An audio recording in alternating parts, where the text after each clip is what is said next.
안녕하세요. 용신입니다. 본격적으로 사주를 이해하기 전에 우리가 알아야 할 가장 기본적이고 기초적인 그런 내용들을 조금 정리를 하고 들어가겠습니다. 지금 여러분이 보시는 이 도해는 저만의 고유한 창작물이기 때문에 혹시 도용해서 쓰시면은 저작권의 문제가 생길 수 있으므로 참고하시기 바랍니다. 물론 개인적인 용도로 여러분들이 이 스크린 캡처를 해서 보는 것은 아무 지장이 없습니다. 그리고 특히 사주를 잘 모르시는 분들은 지금 이 표 하나만 있으면 여러분들이 내 사주뿐만 아니라 내 가족, 친구, 직장에서의 상사, 동료 등의 이런 사람들의 사주도 볼 수 있기 때문에 여러분들이 개인적으로 이 그림을 저장을 하셔서 개인적인 용도로 쓸 수 있기 바랍니다. 우선 명리학은 음양오행이라는 것에 기초를 두고 있는데 각각의 천간지지의 글자들이 모두 그러한 음양오행의 성격을 다 지니고 있습니다. 자, 그래서 일주론에서 처음에 시작할 갑자에 대한 언급을 이제 먼저 하게 될 텐데요. 우선 천간부터 보면요. 여기에서 빙 돌아가는 식으로 운행이 흐르게 됩니다. 그러니까 시작을 갑부터 하겠다는 얘기죠. 여기가 바로 살아나는 생기, 바로 봄의 기운이 시작되는 곳이기 때문에 그렇습니다. 자, 그 다음에 지금 여기에서 색깔들이 다 다르게 되어 있죠. 바로 음양오행의 색깔을 제가 표시해 놓은 겁니다. 여기 왼쪽에 있는 부분이 바로 목인 거죠. 그리고 빨간색이 화입니다. 그 다음 여기에 황색이 토이고 여기에 하얀색이 금이 되겠습니다. 그리고 마지막으로 여기가 수의 기운이 되겠습니다.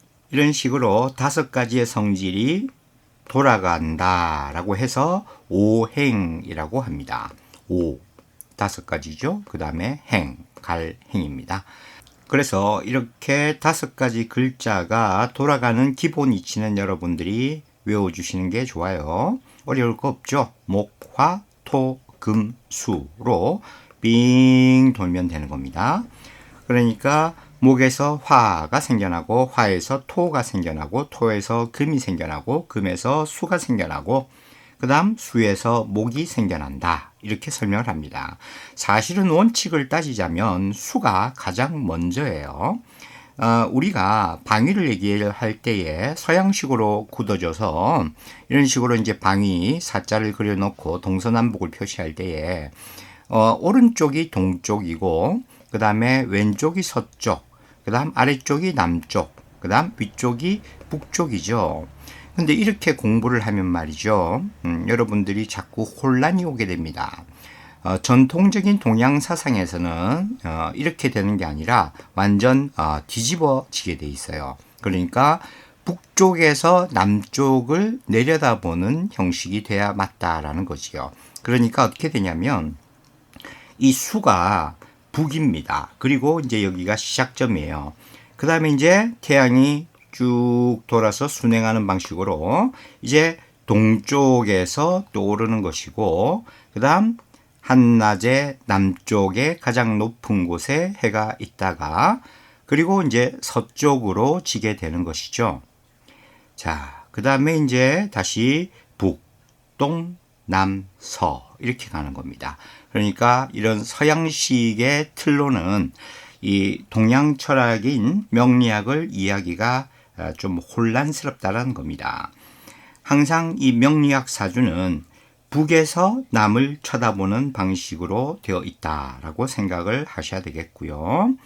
자, 그 다음 많은 사주풀이에서 이 갑, 그리고 동쪽을 보통 위쪽에 놓고 설명하기 편하도록 위쪽에 놓고 설명을 합니다. 보통 그래서 여기에 이제 이 표를 많이 여러분들이 보셨을 텐데 소위 비견이라 그래가지고 이 비견을 위쪽에 두고서 이제 식상, 그 다음 재성, 관성, 인성 이런 식으로 이제 설명을 하게 되죠.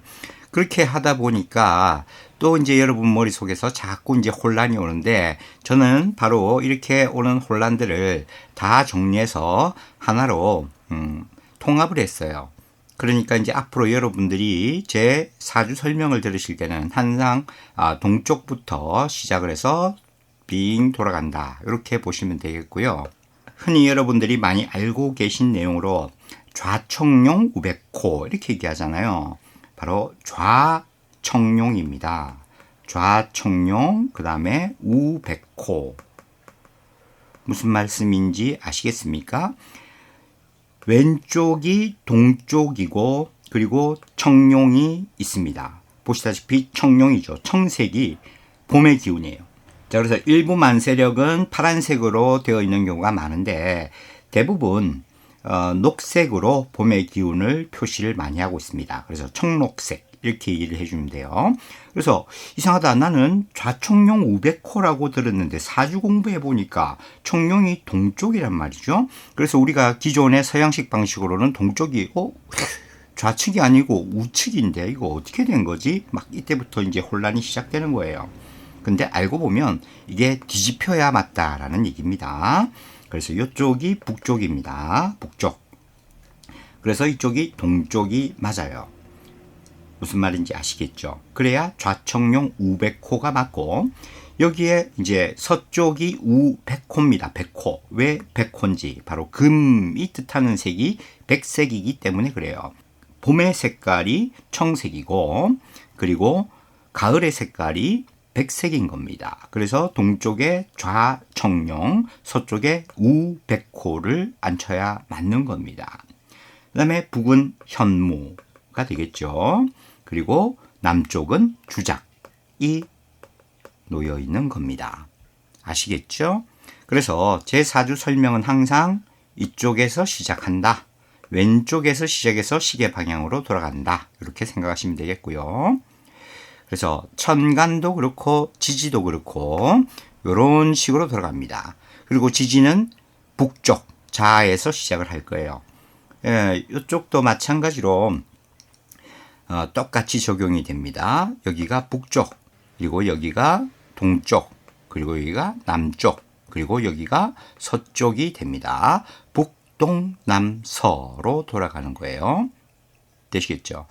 그래서 역시 자축인묘 이렇게 돌아가는 지지의 글자도 수를 나타내는 까만색이 지금 놓여 있고요. 그리고 이쪽에 인묘는 녹색, 청색, 청록색으로 놓여 있고요. 그리고 북쪽 빨간색으로 한낮의 기운이 붉게 타오르고 있는 모습이죠. 그 다음 해가 지면서 사물이 하얗게 보이기 시작하는 그러한 색깔이 되겠습니다. 그래서 서쪽이 해가 지는 방향입니다. 그래서 동에서 떠서 서로 지는 그 운행대로 똑같이 오행이 움직이게 되어 있고요. 그리고 흔히 얘기하는 십성도 똑같습니다. 여기에서 자기와 똑같은 것을 보통 비견이라 그래요. 비견에서 삥 돌아서 다시 비견으로 오게 되는 겁니다. 그래서 비겁, 식상, 그 다음 재성, 그리고 관성, 인성 이렇게 이제 삥 돌게 돼요. 아시겠죠? 그 다음 이제 그것들을 여기에 이제 합쳐 놓은 거고 또 여기에다가는 12운성을 같이 접목을 시켜 놓은 겁니다. 자, 12운성도 마찬가지 북에서 시작을 해요. 똑같이 절부터 시작합니다. 모든 것이 끊기고 새롭게 시작되는 기운이 바로 절이에요.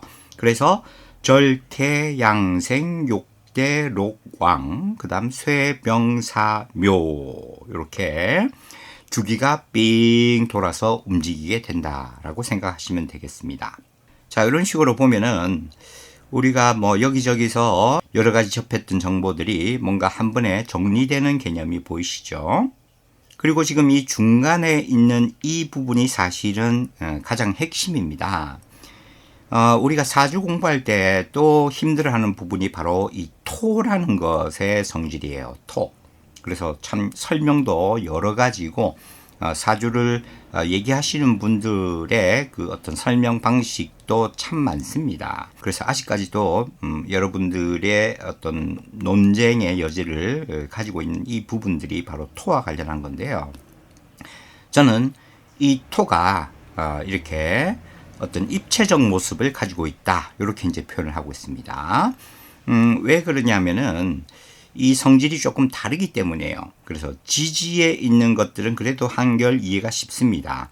이런 식으로 지금 살짝 줄이 있는데요. 이 줄을 이렇게 나누어 보면은 이쪽은 바로 수기가 있는 부분이니까 여기에 있는 축토는 수기를 담고 있는 것이고, 여기에 지는 아무래도 봄의 기운이 있는 쪽, 그리고 미는 이쪽이죠. 그러니까 화기를 담고 있고요. 그 다음에 술은 금기를 담고 있다. 뭐 그런 식으로 이제 이해를 할 수 있다라는 얘기입니다. 자, 그래서 지지는 차라리 쉬운데 말이죠. 천간에 있는 이 토 두 개는 위치가 참 애매해요. 소위 화토동법이라 그래가지고 화의 기운과 토의 기운을 같이 보는 뭐 이런 부분도 있고요.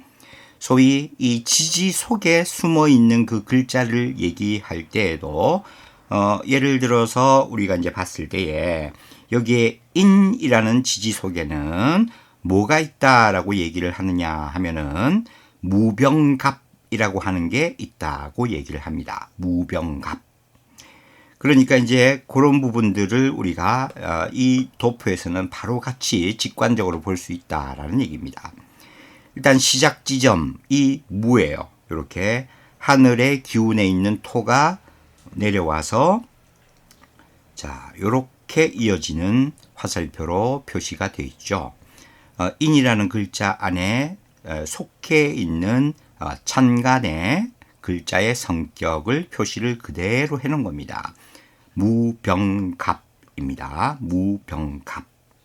그러니까 이 토의 기운, 무토의 기운에서 시작이 되어서 자, 화기를 담고 있죠. 병이니까 갑을 병정하고 이제 쭉 돌아가는데 말이죠. 갑을 병정 이렇게 이를 입체화시키다 보니까 병과 정이 뒤에 숨어 있는 모습으로 돼 있죠. 아무튼 갑을 병정, 그다음 무기, 그다음 경신임계 이렇게 이제 돌아가는데 항상 지장간 속에 있는 글자의 시작이 이렇게 무로 시작을 하기 때문에 하늘에서 내려오는 기운이다라고 생각하시면 이해가 쉬울 겁니다.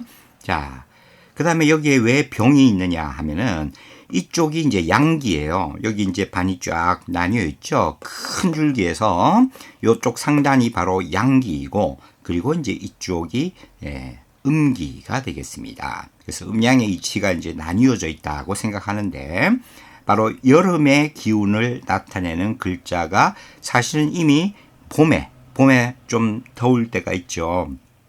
그런 여름의 기운도 이미 시작이 되고 있다라는 내용이에요. 그래서 하늘에 이런 기운이 사실은 이 인이라는 글자 속에 숨어 있더라. 그런 얘기입니다. 이게 이제 소위 지장간이라고 하는 거예요. 자, 그러니까 지지 속에 속이라는 뜻의 장입니다. 우리가 몸 안에 있는 장기라고 얘기를 하죠. 물론 한자는 조금 다릅니다만은 숨어 있다라는 뜻의 장입니다. 그 다음에 이제 간이 숨어 있다. 그러니까 천간이 숨어 있다는 거죠. 지지의 안에 바로 천간이 숨어 있다라는 뜻입니다. 됐죠? 그래서 병의 기운이 사실은 여기서부터 이미 시작이 되었다. 여름의 기운을 대표하는 병이 이미 여기서 시작되어서 진행이 된다라는 얘기예요. 자, 그리고 물론 가장 핵심적인 이 인의 성격은 바로 봄입니다. 그래서 무라는 글자로 이제 이 기운이 시작이 되고, 그 다음에 안에는 살짝 숨은 여름의 기운인 병이 있고, 그 다음에 가장 핵심적인 정기 혹은 본기라고도 말합니다. 바로 갑, 봄의 기운이 이 인이라는 글자 안에 숨어 있더라. 이렇게 이해할 수 있습니다. 됐죠? 자, 그런 식으로 일단은 이해하세요. 나중에 우리가 구체적인 일주론을 공부하면서 하나하나 되짚어 볼 겁니다. 다음으로 꼭 알아야 될 12운성에 대해서 얘기를 해보겠습니다.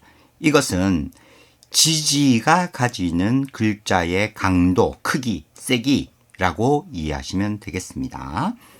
그러니까 제일 아래쪽 북쪽의 이 절에서부터 삥 돌아간다라고 얘기를 했죠. 그러니까 여기가 0이라고 치면 여기는 10, 그 다음 여기는 20, 여기는 30, 여기는 40, 여기는 50, 그리고 여기는 60이라고 볼 수 있겠고요. 만약에 여기를 60이라고 했을 때 가장 절정, 최고점에 있기 때문에 이제 여기서부터는 아래로 내려옵니다. 기운이. 그쵸? 그러니까 여기는 다시 50, 그 다음 40, 그 다음 30, 그 다음 20, 그 다음에 10 이렇게 되겠죠. 아시겠죠? 그러니까 우리가 사주라고 했을 때 사주에 그 8글자가 있다. 그쵸? 이럴 때 이제 가장 중심이 되는 일간이 있습니다. 예를 들어 갑목이다 라고 이제 생각을 해보죠. 자, 갑이 왔을 때 이제 여기에 이제 갑이 있습니다. 여기에 갑을 중심으로 봤을 때 이 나머지 지지의 글자가 내 사주 속에 있을 때에 과연 그 글자가 과연 어느 정도의 힘을 발휘할 수 있는가, 이걸 표현하고 있다라고 생각하면 됩니다. 물론 우리가 쉽게 생각하면 그냥 숫자로 표현을 해도 돼요. 자, 다시 일단은 돌아가서요. 자, 그러면 갑이라는 것은 봄의 기운입니다. 지금 초록색이죠. 파란색입니다. 바로 여기에 봄의 기운이 있는 부분의 핵심 대빵이 갑이에요. 내가 갑이다. 그쵸? 자, 그랬을 때 이제 지지를 봤을 때 그렇다면은 뭐냐? 바로 인입니다. 그쵸? 그래서 지금 이렇게 가까이 있는 거죠. 갑이라는 천간은 인이라는 지지와 만났을 때에 가장 힘이 크다. 이렇게 보시면 되는 겁니다. 그럼 얘가 봄의 절정을 표현하고 있다. 이렇게 생각할 수 있겠죠. 됐습니까?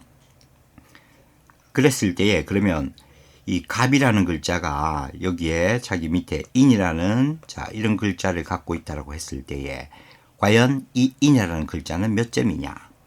얘가 최고니까 이 빙 돌아가는 운세요 가장 높은 점수인 60점짜리 여기에 바로 록이라는 자리에 해당이 되는 겁니다. 그러니까 이것을 수치로 얘기하면 갑인이라고 왔을 때 인이라는 글자는 이 사주 안에서 60점의 힘을 발휘하는 거예요. 그거를 간단하게 록이라고 표현하는 겁니다. 별거 없죠? 됐어요? 그렇다면 만약에 묘라는 것은 어떻게 되겠습니까? 인 다음에 묘죠. 인 다음에 묘입니다. 그러면 여기가 인이 왔을 때의 점수니까 묘는 자 양으로 봤을 때 왜냐하면 갑이 양입니다. 여기에 음양은 천간의 음양을 얘기하는 거예요. 그래서 갑을 병, 정, 무, 기, 경, 신, 임, 개 이렇게 지금 제가 힘주어 얘기한 글자들이 바로 양에 해당하는 천간들입니다. 천간이 양일 때는 이제 지지가 시계 방향으로 이렇게 간다는 얘기고 천간이 음일 때 그러면 천간이 음이라는 얘기는 바로 갑에 대비되는 을이 음에 해당이 되겠죠. 그러니까 갑은 양이고 을은 음입니다. 그러니까 중심이 여기에 갑이 자리 잡고 있느냐 아니면은 을이 자리 잡고 있느냐에 따라서 그 보는 운행의 방향이 다르다. 그 얘기예요. 됐죠? 자, 그래서 갑은 양에 해당이 되기 때문에 오른쪽으로 하나씩 짚어가면 됩니다. 그러니까 여기가 가장 왕성했을 때가 지금 여기에서 인이 왔을 때니까 여기가 묘, 그 다음 진, 그 다음 사, 오, 미, 신, 유, 술, 해, 그리고 다시 자, 축이 되겠죠. 이해됐습니까? 그러니까 이제 만약에 여기에 다시 돌아가서요. 자, 인일 때는 60이었다. 그러면 이제 아무거나 이제 얘기를 해도 여기 이미 다 써놨으니까 쉽죠? 만약에 여기에 술이라는 글자가 있더라. 술은 어디에 있어요? 여기에 있죠. 술. 그러면 술이 위치한 자리는 바로 양. 그래서 점수로는 20점. 그쵸? 점수로 얘기하면 20점 자리에 있는 겁니다. 20점의 힘을 발휘하는 거예요. 이 술은. 이 갑이 왔을 때만 그렇습니다. 만약에 여기서 다른 글자가 왔으면 또 다르죠. 또 다릅니다. 갑이 왔을 때는 이 술이라는 게 20점의 힘을 발휘하더라. 그거를 사주에서 흔히 얘기하는 표현으로 하면 바로 양으로 역할을 하고 있더라. 그 얘기예요. 이해되시겠죠? 자, 그럼 이제 을로 한번 가보죠. 자, 을은 음의 천간입니다. 자, 음은 그러면 어떤 때 어떤 지지가 가장 자기 편으로 가장 크게 힘을 발휘할 수 있느냐? 역시 여기에 같이 붙어 있는 묘입니다. 묘. 그러니까 이제 만약에 이 사주에서 자, 묘가 이렇게 지금 자리는 중요하지 않습니다. 묘가 이렇게 있다라고 했을 때 말이죠. 이 묘라는 것이 바로 60점이라는 얘기죠. 그러니까 이 자리에 이제 묘가 놓인다는 겁니다. 그래서 요게 이제 록이라고 볼 수 있는 거죠. 이해되시겠습니까? 그럼 만약에 이번에 자, 여기 이제 사가 있다라고 합시다. 사는 어때요?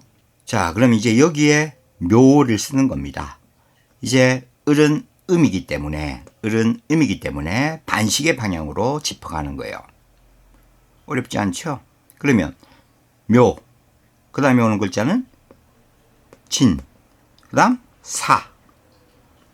그러니까 사는 욕이라는 글자에 있습니다. 그럼 점수는 40점이 되고 이걸 욕이라고 표현을 하는 겁니다. 이해하시겠죠? 그러니까 이게 40의 힘을 내 사주 안에서 발휘하고 있다는 얘기예요. 그럼 만약에 술은 어떠냐? 술 계속 짚어가면 되겠죠. 묘, 진, 사, 오. 여기가 오죠. 그 다음 여기 미, 그 다음 신, 유, 술입니다. 술은 묘자리에 있는 거죠. 그러니까 여기에 만약에 술이 있다. 아니면 이 자리도 좋습니다. 점수로 하면 10점. 한자로 표현하면 여기가 묘. 이것도 당연히 10점. 여기서는 묘. 그러니까 이 두 개를 비교해 보죠. 여기에 술이 있었을 때는 양이라고 하는데 여기에 술이 있으니까 묘라고 합니다. 여기에서는 20의 기운을 쓰는데 여기에서는 10의 기운을 쓰는 거예요. 그런 식으로 이 부분을 알아야 내 운의 음양 오행의 통변을 할 때에 그 글자가 내 삶에서 어느 정도로 발현이 되고 표현이 되겠는가. 자, 이런 것이 이제 표출되어 드러나는 모습. 이런 것을 좌지우지한다라고 생각을 하면 되는 겁니다. 여전히 처음 사주를 접하시는 분들은 어렵겠고, 사주에 대해서 조금이라도 공부해 보신 분은, 와, 이거 정말 쉬운데? 예, 그렇게 생각을 하실 거예요. 그 다음 여기에 있는 이 십성들도 오행이 돌아가는 이치와 똑같습니다. 자, 여기가 이제 목이라고 생각하고, 그 다음에 화, 그 다음 여기가 토, 그 다음 여기가 금, 그리고 여기가 수가 되겠죠. 자, 이렇게 목화토금수로 빙빙 돌아가는데 이 자리에 있는 글자, 나와 같은 글자가 이제 비견 혹은 겁재가 되는 거죠. 지금 이것도 색깔을 제가 보기 쉽게 구분을 잘 해놨죠. 요거는 같은 겁니다. 그러니까 같은 색으로 이렇게 테두리가 되어 있고, 이번에는 여기를 보면은 달라요. 여기는 빨간색, 여기는 파란색입니다. 바로 음양이 다르다는 얘기입니다. 이건 음양이 같은 글자고 이건 음양이 달라요. 마찬가지 여기에 와서도 식신과 상관을 보면 식신은 음양이 같고 상관은 음양이 다르다. 그 얘기입니다. 이게 무슨 말이냐? 목으로 대표되는 우리가 갑이라고 이제 봤을 때 말이죠. 자, 그러면 이제 그 다음에 화에 오는 글자는 어떻게 되죠? 갑을 병정 이렇게 되죠. 병과 정이 바로 화에 있는 글자인데 말이죠. 이 병과 정에 대해서 봤을 때에 병은 양이니까 음양이 같다고 보는 거고, 정은 이제 각각 따로따로의 이제 부분으로 나뉘어져 있습니다. 이렇게. 왜?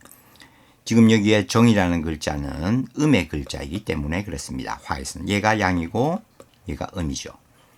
그 다음에 갑도 다시 보면 갑의 음은 을입니다. 이렇게 봤을 때 갑으로 봤을 때 지금 병은 식신인 거죠. 그렇다면 정은 상관이다. 이렇게 되는 겁니다. 됐죠? 그 다음에 을의 입장에서 보자면 병은 이번에 음양이 다릅니다. 음양이 달라요. 그러니까 이번에는 얘가 뭐냐? 음양이 다르니까 상관이 되고, 그 다음 거꾸로 음양이 같은 것은 뭐냐 하니까 정입니다. 정이 이번에는 식신이다. 이렇게 보게 되는 거예요. 자, 근데 뭐 지금 이해가 되는 분도 있고 안 되는 분도 있을 텐데 걱정하실 건 하나도 없습니다. 왜냐하면은 이제 우리가 계속 무한 반복하면서 보고 듣게 될 표이거든요. 그러니까 실전적인 이 사주 일주론의 설명에서 여러분들이 보다 보면 어느샌가 뭐 별거 아니었네 라는 걸 아시게 될 거예요. 됐죠? 자, 오늘 수업은 여기까지 하겠습니다. 좋아요, 구독 부탁드리겠습니다. 감사합니다.